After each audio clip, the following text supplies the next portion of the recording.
And welcome back to the Hot Lap. We are asking, is it game over for Daniel Ricciardo and his Formula One career?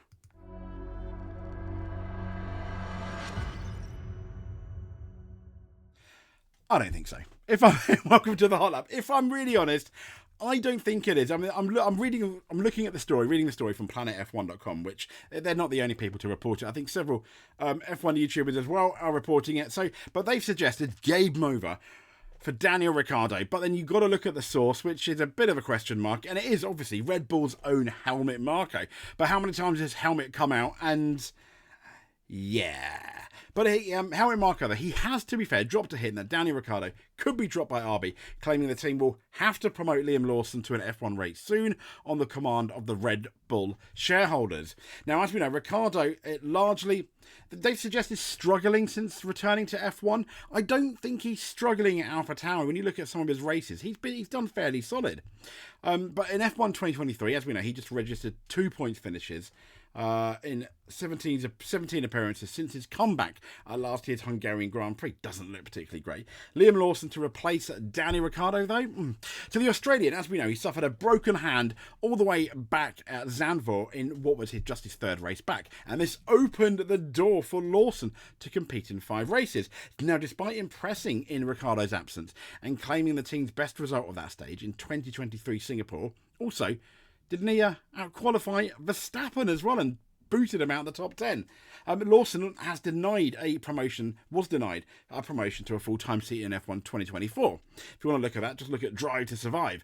He's quite upset, understandably. But as the team opted to retain Ricciardo along with Yuki Tsunoda, many suggested that was due to marketing issues. Many suggested that maybe Ricciardo, if he does really well in the RB, he's going to get promoted to the Red Bull team. But Marko revealed earlier this year that there was a clause within Lawson's contract, and that allowed him to walk away from Red Bull entirely if he's not promoted to a permanent seat in F1 25. Essentially, Red Bull have promised him a seat. Now, with RB announcing at the Canadian Grand Prix earlier this month that Tsunoda is going to remain with the team for next season, Lawson's hopes of racing at the former Minardi Faenza-based squad hinges on the 34-year-old Daniel Ricciardo, whose own hopes of returning to Red Bull were quashed when somehow, some way, some reason why they announced a 2-year contract. I still can't get over that. A 2-year contract for Sergio Perez. We'll get into that in a second. Again,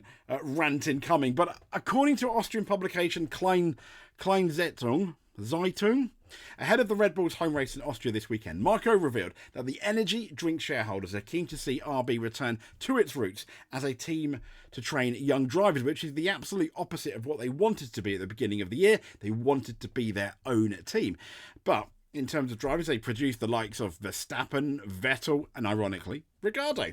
And that means, he said, and what that means, he says, is RB will have to turn to Lawson in the near future. He said the shareholders have made it clear that it is a junior team and we have to act accordingly. Interesting. Now, the goal was that Ricciardo would be considered for Red Bull Racing with exceptional circumstances. Now, the seat now belongs to Sergio Perez, so that plan is no longer valid. Although, would Ricciardo do a worse job than Sergio Perez? I don't think he would. That's just my opinion. We will have to put a young driver in there soon, he said. That would be Liam Lawson. Now, at the recent Canadian Grand Prix, Ricciardo, who's claimed just 1 point finish this season, in addition to a 4th place finish in Miami sprint race, insisted that he's refusing to give up on his dream of a return to Red Bull, the senior team, despite the news that Perez is going to remain with the Milton Keynes-based squad. And he told Reuters in Montreal, I don't think it means anything like that's it in terms of my prospect. I don't see it as, oh, maybe I won't get a chance. He goes on by saying, personally, I had one amazing result in Miami, but the rest of my season has not really been what I expect out of myself. I think everyone else expected more, me included, Daniel, but he carries on saying, I want my season to go better than it is to really help with any opportunities like that. I'm also realistic. He said, I feel I still want to be progressing quicker, but I do think we are taking steps and I still believe I can turn it around. Just do better moving forward and kick some And obviously, if I'm here next week, then that'll also, if I'm here next year, next week. If I'm here next year, then that'll also make me happy. Asked if his focus is now on retaining the RBC. He said definitely. That was already where my head was at because I knew Miami was good, but I haven't done enough to really raise hairs. I'm just trying to do more, and that's it. I don't think Daniel Ricciardo is doing as bad as people think. Yes, Yuki Tsunoda is beating him. But for me, when you look at you've got to take Red Bull then. Bear in mind they're talking about this being a youth team again. As a linked team or the same team, or I put a big umbrella, let's say, over both teams. And the guy that's disappointing is Sergio Perez. So what I don't understand is why then you don't take a chance on Yuki Tsunoda, because I don't think he's going to be any worse than Sergio Perez. Probably a lot cheaper. Marketing opportunities may open up in Japan. You never know. They signed Tsunoda, so they're quite happy with him, albeit they didn't want him to go anywhere else, possibly. And then you've got Danny Rick. Now, Danny Rick, we've got here the head-to-head with him and Tsunoda. Performances. This is overall, so it doesn't really count. But when you look at 2024, we've got Danny Rick, in position 12th, and Tsunoda in position 10th. There's not a massive amount between them. And the head-to-head, we've got Tsunoda there, and there's Yuki's Daniel Ricciardo, just GP2 Tsunoda. There's here we go, 2024, Daniel Ricciardo. I mean, you look at that graph. Yeah, we love graphs, don't we? It's not really, I don't think it's as bad as the Perez-Verstappen thing. And the only reason why I bring it in, it's the same team. So you've got to. If Red Bull, the senior managers at Red Bull, their shareholders, are willing to get rid of Daniel Ricciardo, then I have to question, why aren't they really willing to get rid of Sergio Perez, who is doing a lot worse compared to his teammate? So if they're going to get rid of one, they have to get rid of both. I will completely stomach that, but it just screams absolute hypocrisy. The fact that they're keeping Perez, but they're trying to get rid of Daniel Ricciardo. Put Yuki Tsunoda in the Red Bull seat. Move Liam Lawson into the RB seat, and there you go. Done.